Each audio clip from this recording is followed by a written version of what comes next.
마태복음 9장 35절로 36절입니다. 함께 읽습니다. 예수께서 모든 도시와 마을에 두루 다니사 그들의 회당에서 가르치시며 천국 복음을 전파하시며 모든 병과 모든 약한 것을 고치시니라. 무리를 보시고 불쌍히 여기시니 이는 그들이 목자 없는 양과 같이 고생하며 기진함이라. 아멘. 오늘도 그리스도 예수 안에서 행복하시기를 주의 이름으로 축복합니다. 우리 그리스도인들이 별로 사용하지 않는, 아니 사용할 때 주의해야 하는 말, 하지만 많은 사람들이 사용하기에 또 예수 믿는 사람들도 쉽게 사용하는 말이 바로 인연이라는 말입니다. 인연.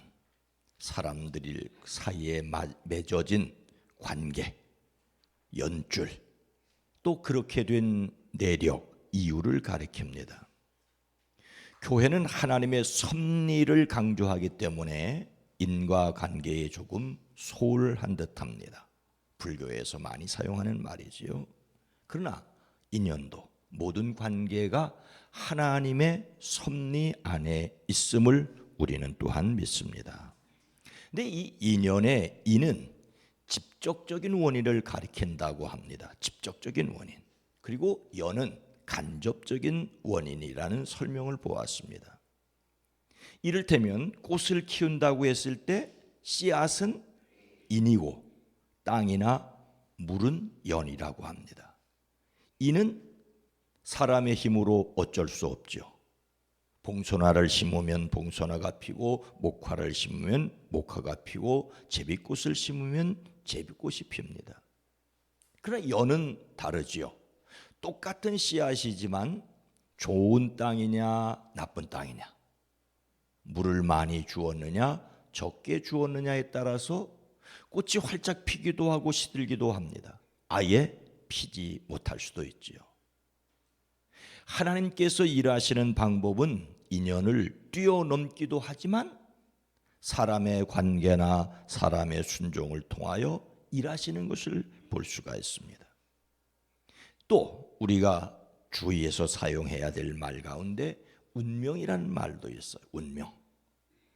하나님의 섭리를 강조하는 처지에서는 조심해서 사용해야 되지요.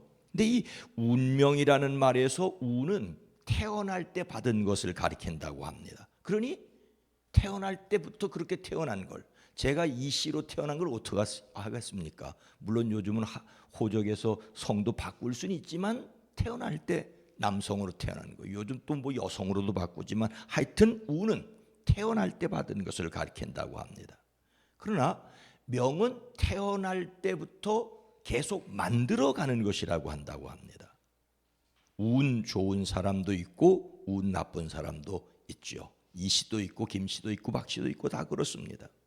그러나 이 명은 좋다 나쁘다 할 수 있는 것이 아니라는 것이죠. 계속해서 만들어가는 것이 명이다. 얼마나 노력하느냐에 따라서 운 좋은 사람이 운 나쁜 사람보다 못할 수도 있고, 운 나쁜 사람이 운 좋은 사람보다 더 잘 될 수도 있죠. 앞날을 약간 예측할 수는 있지만 모두 다 예측할 수는 없습니다.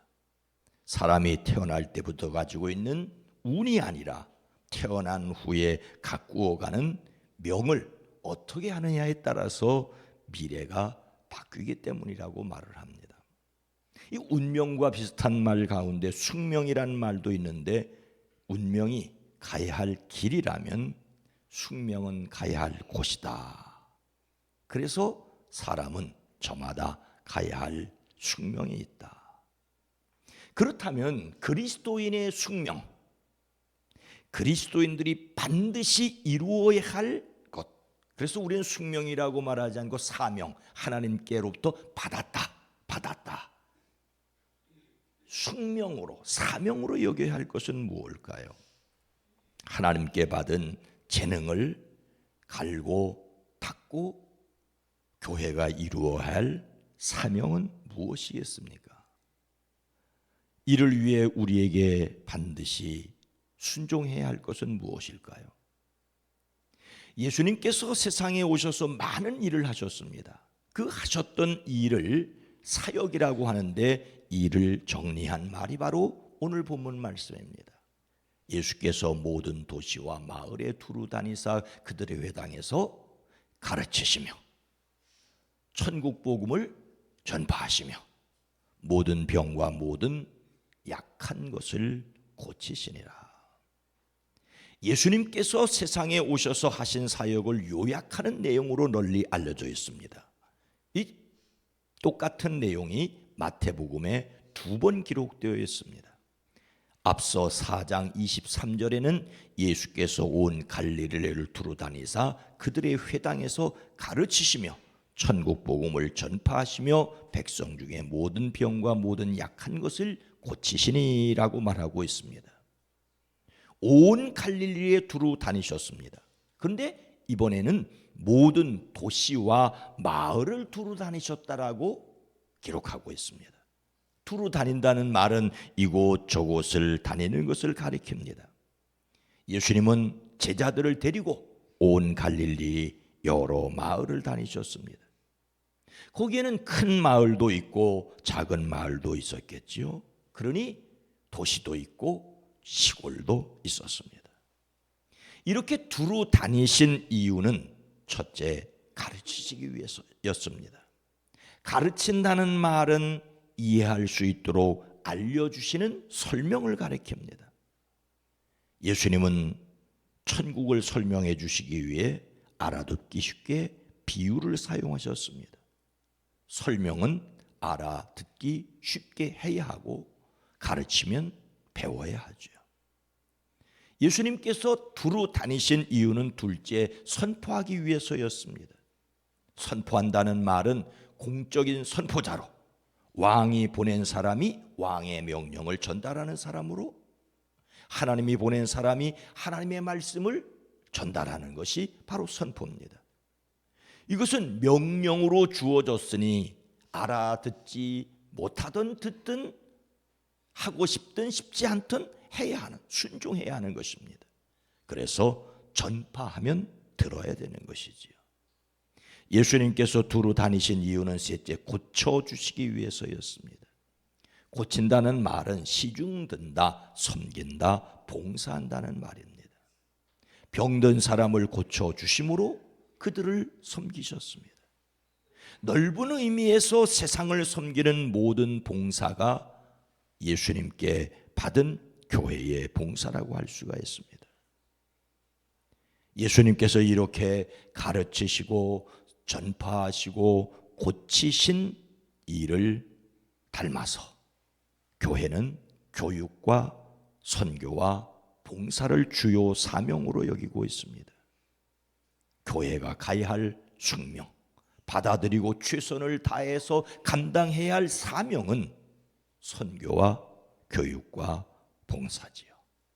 이를 위해 선교부와 교육부 그리고 봉사부가 있습니다. 그리고 나머지 부서들이 이를 돕는 것을 말하고 있습니다. 우리 교회의 핵심 사역은 신앙 본질, 다음 세대, 지역사회입니다. 신앙 본질은 흐트러짐 없이 간직하고 선포해야 할 신앙의 내용입니다. 이것은 누구도 변경시킬 수가 없습니다. 다음 세대는 교회 교육의 과제이지요. 그 신앙 본질을 어떻게 설명해 가느냐라는 가르침이라고 할 수가 있습니다. 지역사회는 봉사의 방편입니다. 예수님의 사역을 이어가는 것을 사명으로 알고 더욱 충실하게 감당하는 우리 교회가 되어지기를 소망합니다. 그런데 이렇게